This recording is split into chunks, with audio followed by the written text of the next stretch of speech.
a huge amount. I mean, once people get an established practice, remember, there's a huge amount of emotional involvement as well, and attachment, right? So it's they become kind of you become symbols of something that someone's vested in, right? Yeah, the way I practice my practice. This is this is what I've been taught, and in good faith, I've accepted it. And I suppose I was wondering how people take this information. For long-term students, I've also tried to re-prep, let's say, downward dog as something which is not just simply pushing into your hamstrings and waiting there until you can jump forward. Kind of look at your watch. Okay, it's first 5 breaths gone. Have my hamstrings stretched enough. I mean, when I suggest it's about something else, it's not always easy to get through. I mean, it's this kind of. I mean, you approach. I mean, there was people that I just couldn't work with. They weren't open, and that's okay. They really just wanted to do their practice anyway. And I mean, even one I'm thinking of right now is actually quite well known, but she was like totally not open to anything. Hyperextension, not an issue. Doesn't matter what it is. I'm just doing my practice. And so I just left her alone. And I mean, she has a very beautiful practice now, but I still see some of the things I saw back then. So kind of makes me laugh when you think about it.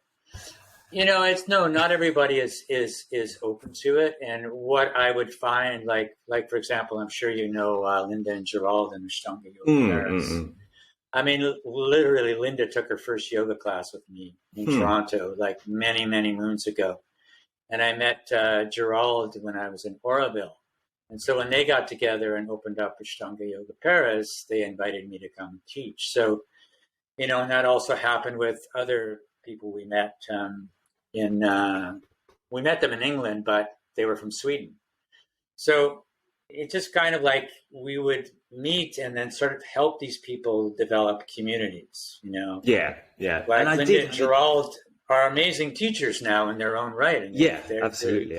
They've gone their own way, and they have a beautiful studio and great students. And that to me really makes me happy to see that. And they teach with awareness, and they teach with kindness. And, I mean, I've seen some absolutely brutal things, in the room. And it's like, no, I'm not going to do that. And if somebody's not open to making a change, it's fine. But I'm not. No, I think what I've always known is you've kind of had a personal integrity with it, which is unfortunately, it's we still were unique. sort of set up with that whole process of sort of like. It's all about the next pose, and if you're not getting to the next pose, it was a bit of a setup, isn't it? In a way, and you have to step out of Mysore before you get the idea that that kind of linear, kind of pushing, kind of forward isn't. But you think about how people use their bodies in normal life, and then you think about the practice of Ashtanga yoga, and you go, "What's the connection here?" There isn't one. So it's like they're learning a whole new system in their body, And I mean, part of it, Adam, to me is that I didn't really have access to a lot of teaching. Either I had to bring them in, I had to travel to them. So I was Darby. Yeah, because I mean, he's my main teacher. And I wondered if you had any kind of. I mean, he's in Costa Rica now as well, I think. Oh, is he really? Yeah, he is. Yeah. Yeah, I don't know if he's there right now, but he's got a little place in Costa Rica. He's there for a long time. Cool. So I wondered if he'd had any influence on you, because he's very structurally engaged, let's say. And I mean, I didn't spend a lot of time with Darby, but definitely. I've always thought Darby was a great teacher and beautiful practice. Yeah. And you talked about your knees, and I mean, I suppose there's an example of, again, going back to the way that that individualizes you as a teacher. How did you heal your knees rather than just kind of trying to push them into lotus, and to get this incalcitrant body to do by dint or hook or by crook to do what you wanted? What was your approach in contrast to that? Well, I mean, I'd have to sort of say it was a long process, but when I came back from Mysore one time, and I was sitting downstairs in my son's room, and he was playing, and I was just hanging out, spending time with him, and I put my feet together.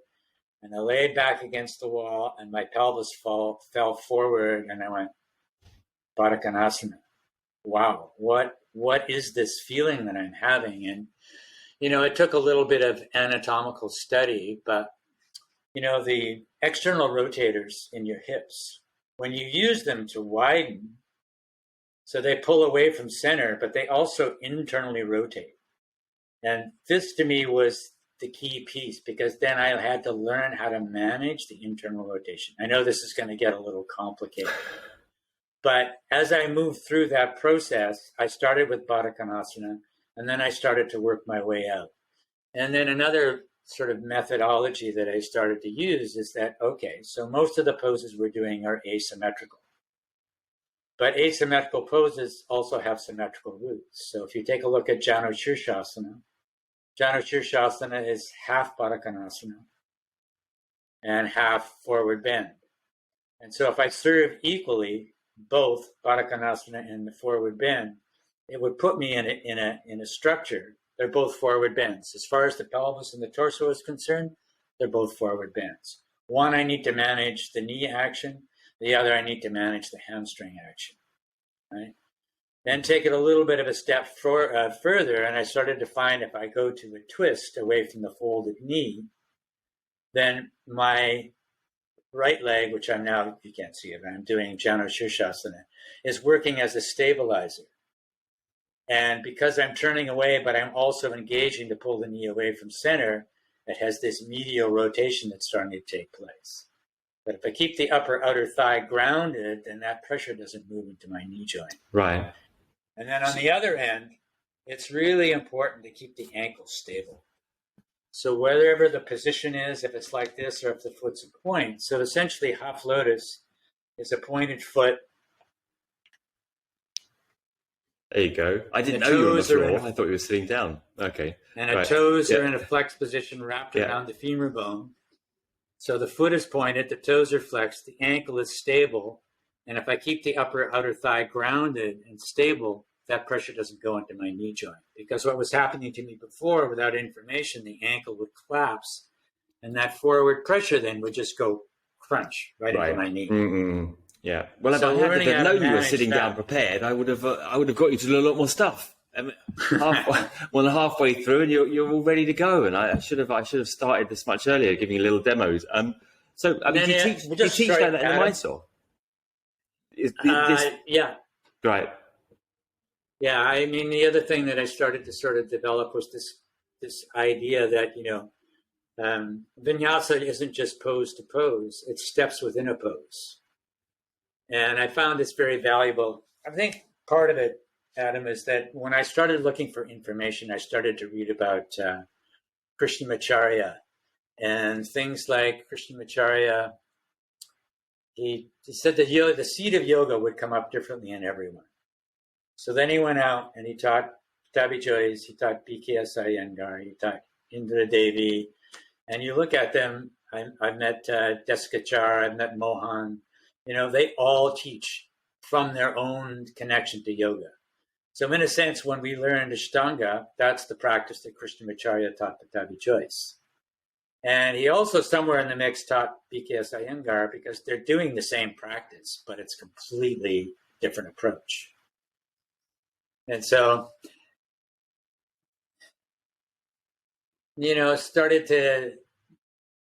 it gave me this sort of the confidence in a way to start to follow my own explorations. Yeah, the other thing I found out about half lotus is that it's the safest place to teach it is lying down on the floor, because the range is greater. But then when you think about it, if you take it up into a handstand, that's the same action in that first leg. Because the difficulty that people always have when they try and take the second leg into lotus, they're letting the first leg drop. And they're not holding the position to take the second leg to it, to actually be able to hold lotus without falling down. So again, it's an example of sort of seeing these connections. So I would get people to lie down until they could really understand what the action was. Because it's deeper when you lie down than when you sit up. And it's also, you're not putting pressure in your knees, so it's safer. You created a bit of a battle for yourself there in terms of teaching people that just want to crack through a practice, right? I came to realize that I just wasn't going to be able to, it wasn't going to work with some people. With everyone, yeah. But that sounds fantastic. How are you working with the breath in that? Because obviously the literalists in Ashtanga yoga, let's say the traditionalists, the modern traditionalists, are looking at vinyasa as a particular breath count, as you well know, right? And you're looking at vinyasa as stages, or stages of a posture, right? So how are you kind of keying or aligning the breath with what you're doing? Well, it's almost like, in a sense, the full practice as a whole. So now again, I'm going to go back to music, right? So until you can play the piece well, I mean, here's another musical analogy, and sort of working with the concept of the 5 bodies, So Manomaya Kosha is the mental body. When you're in the mental body, when you're thinking, no, you're not really breathing. But you need that time to understand the information. Once you understand the information, you can start to take it into a flow. Or maybe you're doing your practice and everything's going fine, and then you get to Marachasana D and everything just completely falls apart. Well, that's a time to go into a different mode. It's a learning mode. Once you've resolved the issues, then you can take it back into the flow again. So absolutely, when you're doing the practice, when you're playing the piece, so an example I like to use sometimes, one of my favorite pianist was a man named Arturo Benedetti Michelangeli. And I always loved his playing on record. And then one time I saw him, I turned on the TV one time, and there he was, live in performance. And literally he was sitting there like this.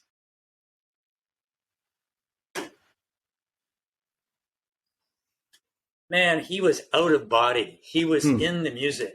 And so what does that tell me? What did he have to do to be that good that he didn't even have to look at his hands to play? And seamless, beautiful. So that became sort of an analogy of what you're looking for.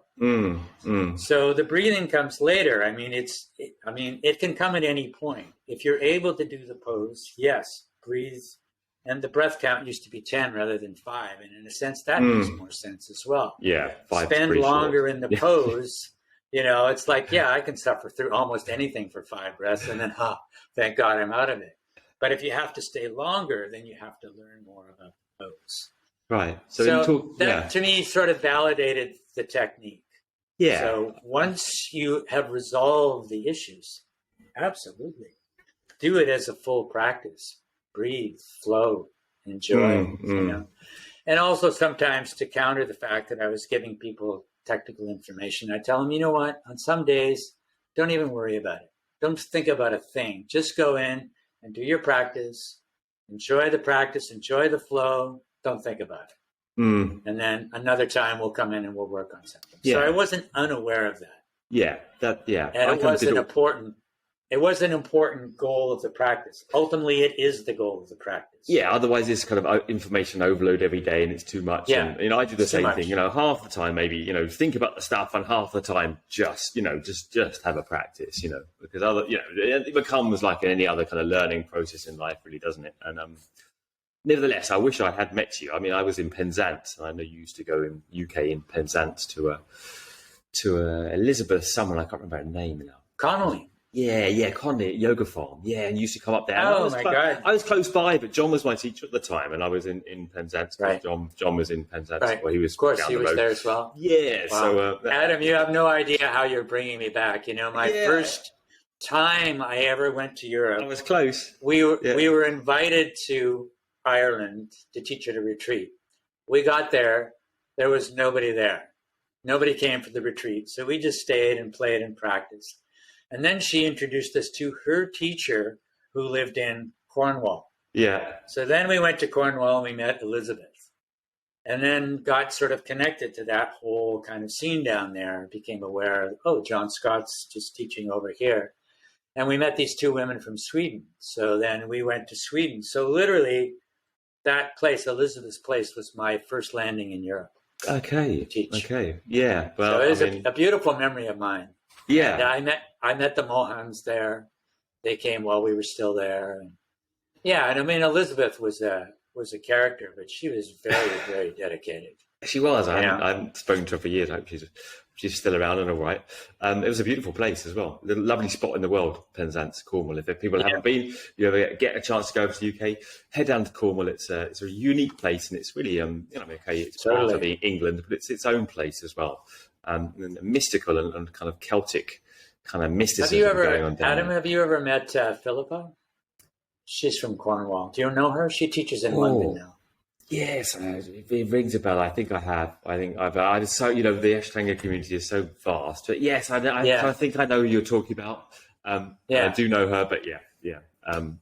Because I met her first time in Cornwall, and she still comes to classes with me. Oh, does she? Fantastic. Fantastic. And it's just, I have this connection that always reminds me of that time. And that time was sort of pivotal because that was the beginning of the process of stepping out into the world and, you know, being everywhere from Norway to Japan and Thailand and every place else, you know. So and taking this yoga, beautiful introduction. Yeah, you were lucky. Yeah. You landed in a good spot. But taking the yoga in the way you do, and you're talking about the koshas and the bodies, and also you're talking about yoga being a different kind of physical system to what you do in the rest of the life. For you, how does the yoga practice relate and spread out from the yoga mat? Does it have any inherent relation to it on the mat as off the mat, or how do you use or relate to your yoga, you know, in a deeper manner than simply asana? Because from the way you're talking, you evidently do. Well, I mean, you know, so much about how we learn, so much about how we think, how we treat ourselves in practice is a reflection of how we might treat others and go out into the world. And also to be able to sort of stay with something that long, to go that deeply. I mean, I'd already done that as a process through music. I mean, even as a musician, I kind of started out as a banger, kind of like rock and roll. But my mother also happened to be a piano teacher. And she at one point started to go to university and started to learn from, at this time, this was in Winnipeg, there's an incredible staff. And I somehow managed to audition and get my way into study there for a couple of years. I studied with some incredible teachers. And so this whole thing about, you know, technique, you know, and like just facilitating ease. And then it's sort of like once I started to get into Stira, Sukham, Asana and things like that, I'm starting to see a common language that's coming into play. You know, like Krishnamacharya said, or no, this is from the Yoga Sutras. If a pose isn't stable, you can't experience ease. And so a pose can't be stable unless you really truly understand that pose and that work, you know. And I mean, it just leads into other things that you can sort of, you know, take into your life. And I also, when I recognize people that have, you know, sort of so-called mastered their craft, I have a deep respect for those people because I know what that takes. And something that I think was helpful to me is I actually really love practice. I love to practice music. I love to practice yoga. I just love it, you know. So I would spend hours doing practice. And I was basically I was on my own anyway. So I would just keep practicing. But with these sorts of messages that would come through, you know, this doesn't feel good. Okay, well, how can I make it feel better? Yeah. Or, you know, I'm too tight and this doesn't sound good, you know? So then there would be that, you know? I still think that's an unusual viewpoint to kind of think, well, I'm looking for ease, because most of us, you know, so I'm familiar with the sense of ease and so familiar with the sense of struggle that, you know, when the posture feels difficult, feels painful even, there's that sense of coming home. Like, okay, well, let's push into this because I know where this is, you know, and I'm so used to doing this. So looking for ease in the posture, although it's so obvious when said and, you know, and relevant, obviously, I think it's still more of a message we need. I think it's also sometimes what's lacking is just more of an understanding of yoga philosophy. I mean, how is it that we ever transcend into samadhi? You know, it's like we've got to work through it all in order to get there. It's right there. You have to work on your attitude. You have to work on your behavior. You have to work on your body. You have to work on your energy, pranamaya, kosha, you know. And you have to, you know, develop a meditation practice so that one day you can transform and unite with a higher consciousness. I mean, this is really what the 8 limbs is teaching us. And here we practice Ashtanga yoga, but who's ever thinking about the 8th limb in samadhi? it's an optimistic thought that I think perhaps, people don't even think, well, I can just about do Marichasana D now. Samadhi seems a bit of a long way off, maybe, so. But, in a sense, the fact that we're on this kind of trajectory, it doesn't matter where we are. We go through lifetimes. Yeah. And it may take many lifetimes to evolve, but in the practice that we do, Ashtanga, that's what it says. This is what we're working towards. Mm-hmm. So, I also use that as a way of teaching people when they get frustrated with something. It's like, you've got time. Don't worry, you've got many lifetimes. I don't know whether that would have washed with me. Oh, okay, don't worry, the next lifetime. It's like, well, yeah. I'm not sure I'm taking that. Yeah. Still frustrated. All you can really do is maximize the work that you can do in this life. Exactly. And you will bear the rewards of that life, Just, it's been actually a wonderful chat, and I really get a feel of the way you approach things now. And I wished I had, cycled up and seen you from Penzance at that time when I was in Penzance. You were so close. I always end up with a couple of questions for Ashtanga teachers, and I say, well, this time I'm going to ask you, what has been your biggest challenge with the yoga practice? It can be in or outside the physical asana. And the second one, just a fun one. Let me know of a guilty pleasure, something that you like doing that's, just gives a sense of you, So 2 little questions to finish off. Well, obviously, well, maybe not obviously, but I am vegetarian. But I don't mind little treats once in a while, which might take me into, they make a drink here that's like banana. I don't do steak. No. Not a treat to But they do banana, they do chocolate, they do coffee mixed with ice, and then they put cacao nibs in it. So they're crunchy. Wow. And it's just amazing. That does sound good. I will sounds go once exactly a week my and kind of have treat. my guilty pleasure. Oh, I'd have that every day. Really That's the trouble. Yeah. Wow. And my wife and I are such that we like to have fun. She's a beautiful dancer as well, so she loves to dance. So, I do my best at times. Dad dancing. What about a challenge apart from the dancing? Well, you were sort of like my, areas of challenge for me mostly in yoga was like when I did learn the arm balances from Danny and I practiced them, I swear that was the hardest thing I ever did in my life. Was to try and do those consecutively one after another. It took me like 6 months of daily practice to feel like I was getting anywhere, but gradually, so it did. And then it took my practice to a whole other level, being able to do that practice in those series. And then prior to that, as I was describing, in primary, I really needed to sort out the knee stuff or I wasn't going to be able to continue. And fortunately, I did. I did the research. I asked the questions, anybody that could possibly help me. But I did feel that I came up with information that nobody else was really talking about. And as I moved through the process, I started to see it was really valuable.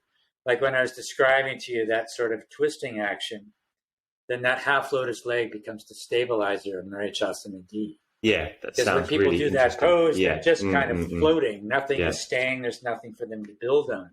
But if you find that action and you ground that leg, it gives you a place to start.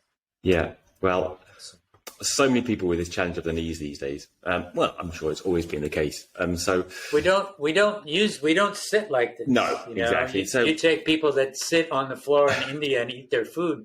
They can do it, but we can't. Sit on chairs. No half lotus there. On that note, anyone that's interested in knee stuff, especially, I suppose, I'm sure you've got some stuff to share. You can find Ron, or link in the bio where you can find Ron. And other than that, I just want to say thanks for your time so much. And if you like this episode, as usual, you can always subscribe or hit notifications or whatever you do and wherever you are, on whatever platform you are, to listen to these and more of these. So thanks again, Ron, for your time. Great, Adam. Really great to talk to you. Yeah, thank you very much.